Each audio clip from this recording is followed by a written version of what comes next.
Untuk Indonesia tidak ada satu jengkal tanah pun yang layak diinjak oleh orang yang tidak mau bertakwa. Kalau merujuk ke situ, kalau menarik benang kepada dasarnya, yang muncul hari ini adalah fenomena sesuatu yang berkembang, yang merupakan efek-efek samping dari pengendalian yang longgar, ya, dari kemampuan para pembina umat yang semakin kini semakin surut. Kalau takwa memang sebuah keniscayaan, maka bicara soal takwa, aturannya sudah termaksud di dalam Al-Quran, termaktub di dalam Al-Quran secara utuh. Ma farratna fil kitab min syai', tidak ada satupun yang ditinggalkan dalam Al-Quran. Kalau ada orang mengatakan ini tidak ada di Qur'annya, perlu ditanyakan, nggak ada apa belum ketemu? Sekarang tadi saya menangkap bahasa dari Al-Mukarram Pak Miftah. Indonesia sekarang sedang bukan diserang, ya, banyak di bermunculan kelompok-kelompok seperti itu, menganggap sesuatu tidak ada dalam Quran, tidak ada dalam Quran. Hati-hati, karena sudah disebutkan ma farratna fil kitabi min syai', tidak ada yang ditinggalkan. Diperagakan oleh Rasulullah SAW dengan akwalnya, af'alnya, dan takrirnya, kata-katanya, tingkah lakunya, maupun ketetapan-ketetapannya. Kalau sudah bicara tentang sunnah, pasti bicara soal hadis, bicara soal hadis, bicara ummul hadis. Al-Quran ada ummunya, Al-Quran adalah Al-Fatihah, sedangkan ummul hadis adalah hadis yang disusun menjadi hadis kedua di dalam hadis Al-Arba'in. Lebih mudahnya dikenal sebagai hadis iman, Islam, ihsan. Itu disebut ummul hadis, ya, induknya dari semua hadis. Bukhari kah, Muslim kah, Abu Dawud, Tirmidzi, dan kitab-kitab lain, induk daripada semua hadis adalah hadis iman, Islam, ihsan. Kita lebih mengenalnya itu adalah rukun agama Islam. Rukun agama Islam. Kalau rukun Islam 5, sedangkan rukun agama Islam 3. Mohon maaf, di kalangan masyarakat ini masih simpang siur. Kita barangkali yang bergaul di pesantren karena sehari-hari dengan kitab dan ilmu, yang bergaul di kampus sehari-hari dengan para ilmuwan dan buku dan perpustakaan, mungkin tidak seperti masyarakat. Tapi kalau kita lihat masyarakat masih bingung kalau ditanya rukun agama Islam berapa, rukun Islam berapa. Rukun dinul Islam adalah 3, iman, Islam, ihsan.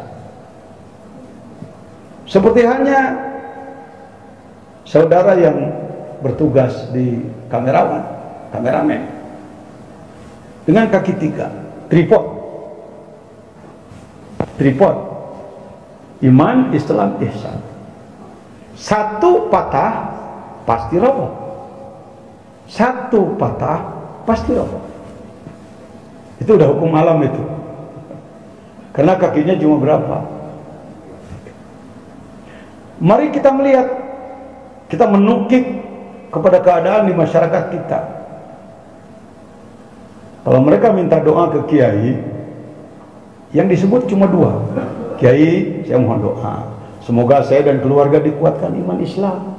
Ihsannya tidak disebut. Ini kira-kira tidak disebut karena nggak perlu, nggak disebut karena nggak tahu, nggak disebut karena yang nomor 3 ini masuk dalam 1, 2. Saya senang dari situ dulu ngobrol. Jadi, membahas Miftahus Sudur sebenarnya akan menjadi keperluan umum sebenarnya, keperluan umat sebenarnya. Karena bicara Miftahus Sudur adalah bicara tarekat, bicara tarekat, bicara tasawuf, bicara tasawuf, bicara ihsan. Iman, dari seluruh ayat-ayat iman, hadis-hadis iman digali oleh para ahli, jadilah ilmu tauhid, ilmu usuluddin, ilmu kalam. Islam digali oleh para ahli dari Al-Quran dan As-Sunnah, jadilah ilmu fiqh. Nomenklatur Indonesia sering disebut ilmu syariah. Itu untuk mempermudah mahasiswa dan siswa saja. Karena kalau Anda bawa ke level internasional, nanti akan tumpang tindih lagi kalau kita menyebut ilmu syariat, tarekat, ma'rifat. Sering kita mengartikan syariat adalah ilmu zahir, tarekat adalah ilmu batin, ma'rifat ilmu apa nanti? Ilmu lebih batin lagi mungkin. Baik, dirujuk aja Tanwirul Qulub Syekh Amin Al-Qurdi.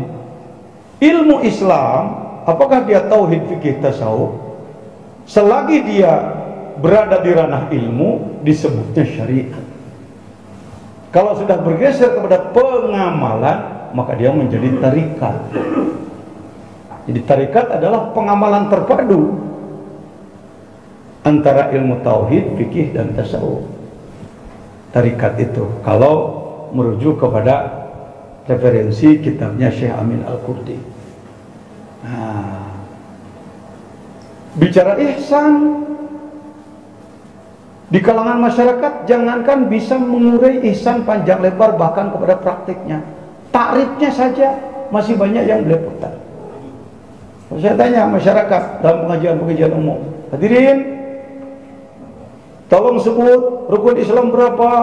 5. Rukun iman 6. Dia sebut satu-satu. Tapi kalau rukun ihsan 1, apa itu? Betul. Dengan hormat, dengan tidak bermaksud merendahkan. Kalau nggak keberatan, kita coba aja di ruang ini sekarang. Yuk, kita sebut. Rukun iman, sebut. 1, iman pada. 2, 3, 4, 5, 6. Saya awali dengan kata-kata tidak maksud merendahkan. Pak Jejen kira-kira nanya rukun Islam ini pasca sarjana. Ruangannya pasca sarjana. Yang hadirnya ya beberapa S1 ada, S2, S3 ada, ya, macam-macam. Baik. Rukun Islam berapa? 1, 2, 3, 4, 5.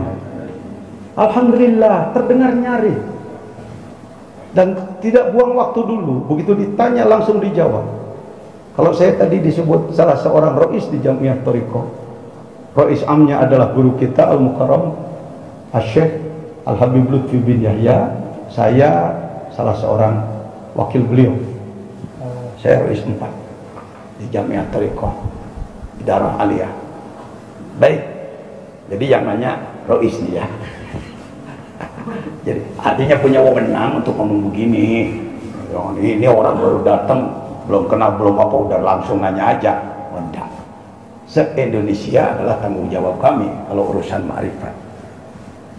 Akhirnya bukan hanya se-Indonesia, tembuslah ke sana, ke negara orang.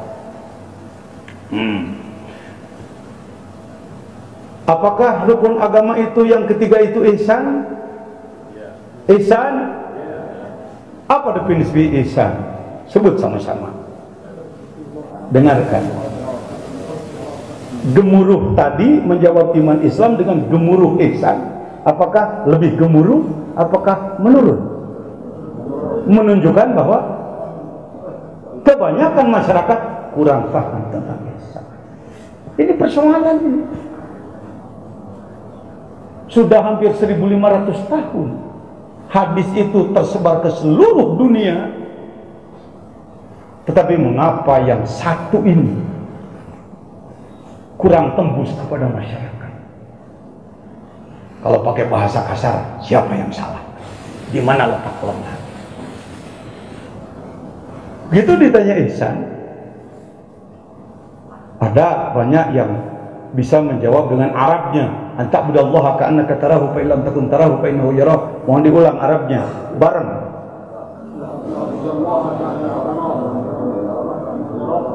Ya, segitu aja. Saya bisa hitung dari yang hadir sekian persen yang bicara. Ya, mohon maaf, jangan tersinggung. Artinya mengkaji sesuatu kalau tidak dilihat fenomenanya dulu di masyarakat, kita kurang semangat lah. Tapi kalau kita tahu bahwa umat sekarang dalam kondisi emergensi, gawat darurat, sangat menunggu kita. Nah, biasanya sulitan Arabnya, sulitan bahasa Indonesianya. Biasanya kalau ngomong sulitan Arabnya. Nah, tadi Arabnya sudah, sekarang Indonesianya. Tolong Indonesiakan yang tadi, takrif ihsan. Bismillahirrahmanirrahim, iyalah.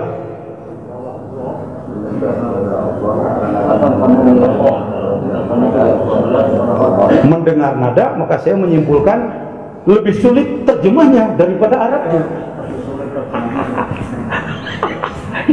Ini sulit ngelak ini. Lumayan saya punya pengalaman 35 tahun di lapangan menghadapi umat. Iya ya. Padahal ini kaki ini rukun.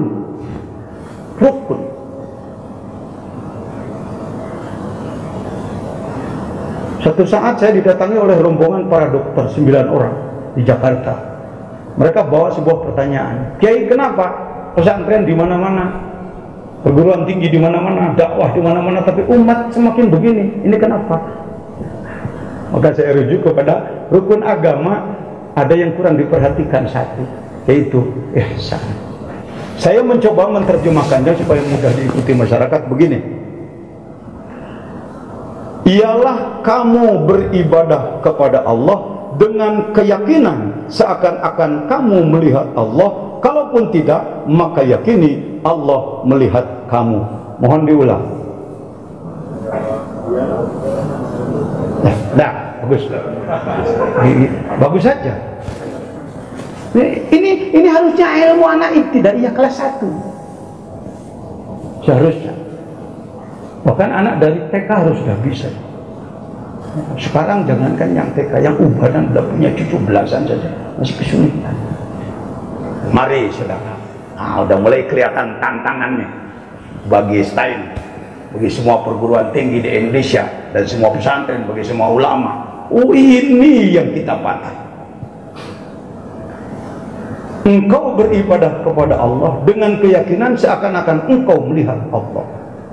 Kalaupun kamu tidak mampu mencapai tingkatan seakan-akan engkau melihat Allah, yakini maka Allah Maha melihat kepadamu. Apakah itu cukup hanya jadi hafalan pengetahuan? Tidak. Selain daripada pengetahuan di otaknya, diucapkan dengan lidahnya, harus tembus ke dalam rasanya. Maka Rasul menyatakan, anta budallah ka'annaka tarahu. Engkau merasa melihat kepada Allah. Sebab pada ilmu yakin, pengetahuan yang mencapai tingkat keyakinan, tidak lagi ada keraguan, sudah jazim, dia sudah pokok. Cukup? Belum. Harus masuk kepada ainul yakin. Ainul yakin adalah upaya menyelaminya, upaya melakukannya, sehingga tembus kepada hakul yakin, merasakannya, membuktikannya. Kalimat ilmu yakin, ainul yakin, hakul yakin juga di masyarakat lebih banyak beredar. Hakul yakin urusan hilang sendal. Kenapa? Nyari sendal ini kemana ya? Udah ketemu belum? Ini yakin, hakul yakin. Hakul yakinnya baru sekitar gituan. Padahal ini ilmu tasawuf ya. Ilmu yakin, ainul yakin, hakul yakin. Sungguh banyak pilar-pilar yang tercecer. Keberhasilan penjajah memporak-porandakan Islam di Indonesia berhasil. Sehingga peristilahan seperti ini tidak lagi dipahami secara sebenarnya. Ya, ihsan adalah kemampuan kalbumu melihat Allah. Dengan kata lain itu disebut ma'rifat. Makrifat itu adalah kasfu hijab nafsi, terbukanya penghalang kolbu. Kolbunya juga, saya menduga di Asia Tenggara kalimat kolbu belum dipahami secara sebenarnya. Silakan, karena kita berada di kampus ilmu ya. Kalau di kampus ilmu lebih enak Pak bicara itu ya. Yang salah tidak cepat dibuang, yang benar juga tidak cepat-cepat diambil, dipertimbangkan lagi. Kalau gak keberatan, saya mau nanya dulu, hadirin, saudara-saudara, para mahasiswa, ada kalimat kolbu di Indonesia? Ada. Suka disebut-sebut nggak kolbu? Terjemahnya apa itu? Hati ya. Alhamdulillah sudah ada terjemahnya. Kolbu itu hati, hati itu kolbu, kolbu itu hati, hati itu yakin, tidak ragu-ragu. Kolbu adalah baik. Idul Fitri salah satu kebiasaan orang Jawa, termasuk orang Jakarta, orang Sunda, adalah bikin sambal goreng hati. Alhamdulillah, enak tenang. Orang banyak yang senang. Nah, pernahkah ada di kampung Anda ibu-ibu yang membuat sambal goreng kolbu? Pernah atau tidak? Silakan, mau tertawa boleh, tapi yang saya perlukan jawabannya dulu. Pernah enggak ada ibu-ibu yang bikin sambal goreng kolbu? Katanya tadi kolbu itu hati itu plus yakin lagi. Betapa kuatnya keyakinan bahwa kolbu adalah. Dengan survei sederhana saja, nanya ke ibu-ibu, ibu-ibu tidak berani mengatakan bahwa kolbu itu. Ala inna fi jasadi ibni adam la mudghah idza salahat atau saluhat saluhal jasadu kullu wa idza fasadal jasadu kullu Allah wahyal qalbu. Karena ada hadis ini, hadisnya sahih, diriwayatkan dalam Bukhari Muslim, muttafaq alaih. Semua kelompok menerima pasti gitu. Bukan hanya Nahdlatul Ulama yang menerima, kalau sudah Bukhari Muslim ya, semua kelompok menerima. Ingatlah dalam dirimu ada segumpal daging, dia baik semua baik, dia buruk semua buruk. Itulah kolbu, semakin memperkuat bahwa kolbu itu daging yang itu. Saya banyak teman yang karena sangat aktif, akhirnya dia liver sudah sangat berat, sulit diobati di negeri sendiri, berangkatlah ke negeri jiran. Sering-seringnya ke China. Kalau orang yang mau cangkok daging hati dia dibuang, daging hati orang lain dicangkokkan pada dia. Bisa jadi yang dicangkokkan daging hatinya orang Cina karena lebih dekat di sana. Nah, selesai operasi nggak berubah. Umpama orang Jawa berubah jadi begini, hanya weh sekarang jadi orang Cina. Obat mata dibuat dari jamu-jamu. Maka si jamu-jamu dimasukkan ke matanya, kira-kira tambah sehat, tambah sakit. Salah alamat. Ini contoh dangkal saja. Kalau kalbunya sendiri sudah salah alamat, akan bagaimana pembuktian? Ya, maka dalam Miftahus Sudur nanti kita akan tahu di mana sebenarnya wilayah batin manusia itu.